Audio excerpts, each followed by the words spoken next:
Bonjour, Shana Cohen, coach en neurosciences motivationnelles. Je suis d'abord ravie de vous retrouver comme toujours. Aujourd'hui, on va parler d'une notion extrêmement importante. Alors vous allez me dire, mais Shana, elles sont toujours très importantes, c'est vrai. Mais j'ai envie de dire que celle-là, elle est particulière. Nous allons parler de la notion de comportement. Pourquoi? Parce qu'en réalité, vos agissements, tout ce que vous faites ou ne faites pas, est réellement le reflet de qui vous êtes vraiment. Vos comportements, vos attitudes vont réellement être le reflet de la personne que vous êtes et j'ai envie de dire que vous allez devenir. À tout moment, on est devant des choix. Et c'est vrai que ces choix sont très liés à la notion de comportement. Je vais vous donner un exemple et vous allez peut-être mieux comprendre. Vous avez peut-être rencontré des personnes dans votre entourage qui se disaient très éthiques, qui se disaient de belles personnes, et lorsque vous les avez vues agir, vivre, eh bien leur comportement n'était pas réellement le reflet de qui ils étaient, de ce qu'ils se disaient être. Et vous avez même choisi peut-être de vouloir redéfinir la relation ou peut-être même mettre un terme à cette relation. Vrai ou pas? Oui, pourquoi? Parce qu'en réalité, leur comportement n'était pas cohérent avec ce qu'ils disaient être. En fait, l'être humain, de par sa nature, cherche la cohérence. On cherche à pouvoir établir en fait une forme d'harmonie et on a besoin justement de vivre dans la cohérence, de se développer au travers de toutes nos parties dans la cohérence. Et tout ce qui va à l'encontre, c'est quelque chose qui est très déstabilisant et qui ne permet pas justement à l'homme de s'épanouir. Je vais vous donner un exemple. Vous avez une machine. Si cette machine, eh bien, tous les éléments de cette machine ne vont pas dans le même sens et qu'il y en a un qui va à l'envers, il est clair que cette machine ne va pas pouvoir correctement fonctionner. Alors, je vous rassure, on n'est pas une machine, même si parfois on fonctionne comme une machine, mais c'est exactement pareil pour nous. On a besoin en fait de faire un tout cohérent avec toutes nos parties, que ce soit la pensée, que ce soit nos comportements, que ce soit nos attitudes, tout doit être un bloc cohérent. D'ailleurs, on attribue souvent le mot attitude au comportement. Qu'est-ce que c'est qu'une attitude? C'est un état interne qui va se voir physiquement à l'extérieur, qui va se voir physiologiquement à l'extérieur. Et réellement, mes comportements, mes attitudes doivent soutenir ce que je veux être, ce que je pense et ce que j'ai envie de devenir. Donc réellement, la question à se poser en permanence, elle serait la suivante: est-ce que mes comportements là, est-ce que mes attitudes présentes sont appropriées à ce que je veux obtenir? Est-ce qu'ils sont les plus justes? Est-ce que mes comportements soutiennent mon projet? Ça devrait être ça qui nous vient à l'esprit et qui pourrait nous permettre de pouvoir réajuster ces comportements. Alors vous le savez, je l'ai souvent dit, j'ai un cabinet de coaching et j'accompagne des adolescents, des hommes, des femmes à évoluer sur le chemin de la vie et j'accompagne également beaucoup de couple. Je suis thérapeute de couple et lorsque l'on parle de comportement, à mon sens, ce qui peut défaire ou faire la vie d'un couple, ce qui peut tirer un couple vers le haut ou le tirer vers le bas, c'est cette notion de comportement. Vous savez, lorsque les couples arrivent, lors de la première séance, la séance d'anamnèse, je pose cette question parmi toutes les questions que je leur pose pour pouvoir un petit peu comprendre le fonctionnement du couple et savoir là où les difficultés se sont installées, c'est: est-ce que vous avez un projet de couple? Alors certains vont me dire oui, certains vont me dire non.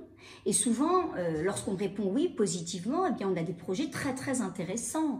Vouloir construire une famille sur de vraies valeurs, vouloir justement apprendre à communiquer, s'épanouir, tout simplement apprendre à vivre, faire de cette maison un havre de paix. Alors, bravo, le projet il est magnifique. Et lorsque je vais commencer à dérouler des questions comme: est-ce que tu as mis ton couple au centre de ta vie, par exemple?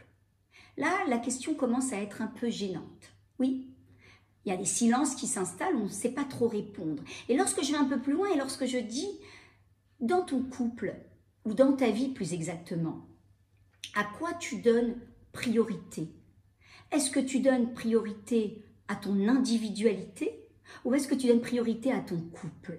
Et là, c'est vrai que la question est d'autant plus gênante et on a beaucoup de mal à pouvoir y répondre. Il est clair que si je vais donner priorité à mon individualité, à ce que j'ai envie d'être, à ce que j'ai envie de faire, à mes plaisirs, à mes désirs, à mes visions, il est clair que l'on ne peut plus parler d'une notion de couple. Vous le savez, un couple, j'ai souvent répété, ce sont deux individualités, deux neurologies qui ont choisi d'unir leurs forces autour d'un moteur qu'on appelle l'amour, autour d'un projet, un projet de couple, pour pouvoir créer une troisième entité qui s'appelle le couple. Il est clair que lorsque l'on parle de couple, on parle d'égrégore. Un égrégore, c'est un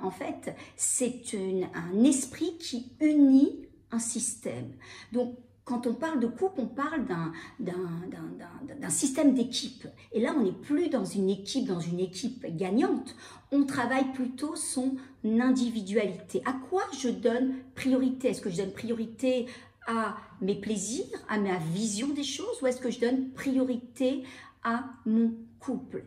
Et là, réellement, on va se retrouver souvent devant une ambivalence. On a envie de tirer son couple vers le haut, on a envie d'avoir un projet fort, mais réellement, dans les comportements que l'on va avoir, dans les attitudes, eh bien, on est ambivalent. Et qu'est-ce qui se passe à ce moment-là? Eh bien, tout simplement, on va renforcer une structure interne qui va nous amener à obtenir ce que l'on ne voudrait pas du tout obtenir. Ce que l'on craint, on va le créer. On est plus que dans cette loi de l'attraction, on est dans quelque chose en fait qui va à l'encontre de cette loi de l'alignement. Je vous en ai souvent parlé, la loi de l'alignement, parce qu'à mon sens, elle est essentielle. En fait, qu'est-ce qu'elle nous dit, cette loi de l'alignement? Elle nous dit que ce que tu penses, ce que tu dis, la manière dont tu agis, la manière dont tu contribues doit faire un bloc, doit être un bloc cohérent. Et réellement, quand on voit un petit peu, parfois, je vais dire des choses sur mon couple, mais qui ne vont pas forcément dans le sens de mon couple, c'est-à-dire qui ne vont pas soutenir mon couple, la manière dont je parle de mon épouse ou la manière dont je parle de mon époux, la manière dont je parle de moi dans mon couple, ou alors mes agissements, mes comportements, mes attitudes qui ne vont pas forcément dans le sens du couple. J'ai envie justement de créer un espace de communication, un espace de connexion et tous les soirs, je rentre très tard parce que je dois rester au bureau, parce que j'ai du travail. Il est clair que mon activité professionnelle est importante, mais en même temps, tu m'as dit que ton projet de vie, c'était ton couple. Est-ce que tu le mets vraiment au centre de ta vie? Est-ce que tu ne pourrais pas avoir d'autres agissements? Et là, en fait, ces attitudes, ces paroles, ces comportements vont vraiment, à mon sens, présumer de l'avenir du couple. Vous savez, je reçois énormément de couples. Ils ont souvent des projets de vie extrêmement intéressants, extrêmement riches, et entre nous, on a tous envie d'être heureux. Personne sur cette planète est capable de dire « moi, je n'ai pas envie d'être heureux ». Donc, on a tous envie d'être heureux. En même temps, lorsque l'on les entend déballer leur vie, déballer leur quotidien, eh bien, on est vraiment dans deux dimensions complètement différentes. Donc, toute l'idée, c'est de revenir à cette loi de l'alignement. Cette loi de l'alignement va donner une énergie hyper productive dans le couple. J'ai envie de dire dans le couple, mais même dans toutes les relations. C'est-à-dire qu'en réalité, lorsque je vais penser couple et que je vais penser oui, j'ai envie de développer une belle harmonie dans mon couple. Très bien. Ça, c'est, je monte déjà au premier niveau d'énergie, je suis déjà en énergie parce que je travaille ma pensée, mon mindset autour de mon couple.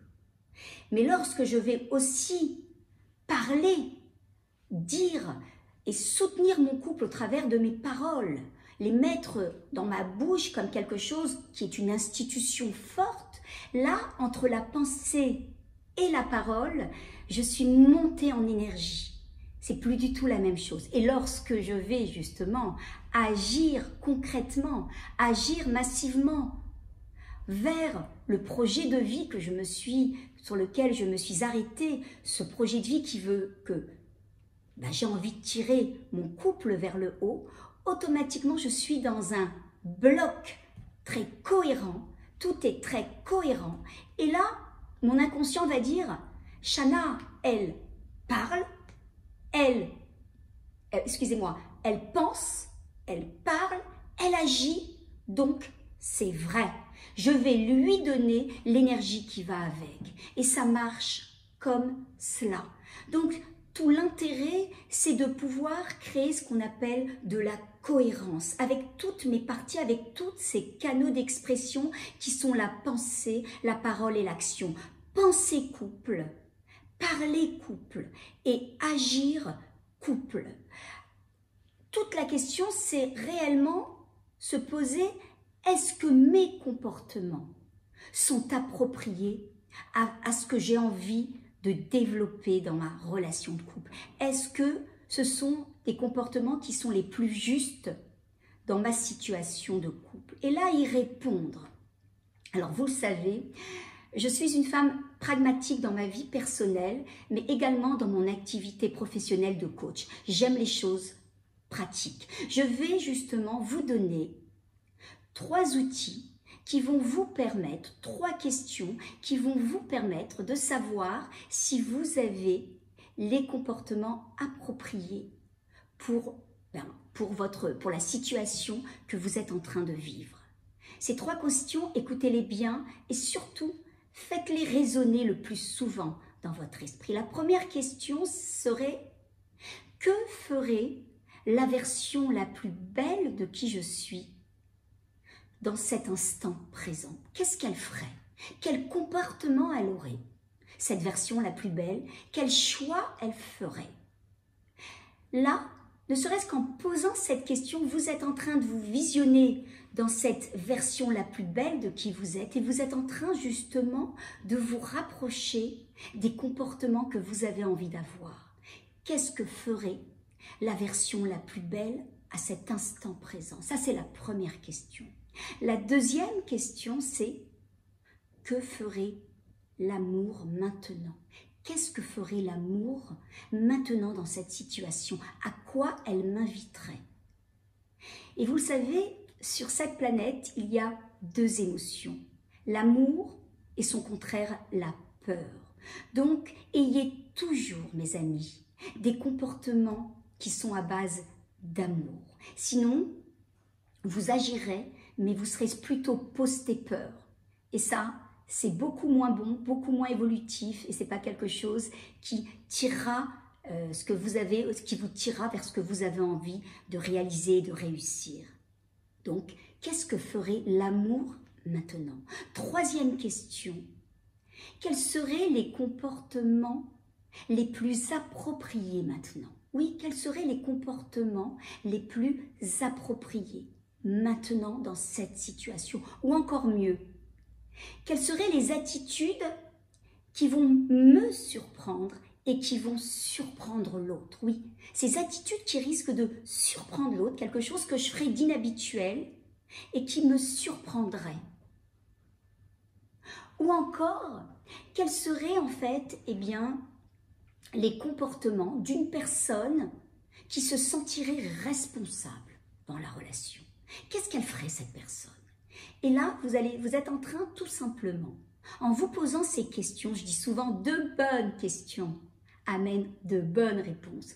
Vous êtes en train de justement modifier, déjà au travers de la pensée, vos comportements et vous rapprocher des comportements qui sont les plus adaptés et les plus justes, j'ai envie de dire, les plus adaptés et les plus justes, en ayant justement ce type d'attitude, j'ai envie de dire, stratégique. Qu'est-ce que vous allez faire? Vous savez ce que vous allez faire? Eh bien, vous allez casser avec ces patterns, avec ces schémas, et vous allez reprendre le contrôle de la relation.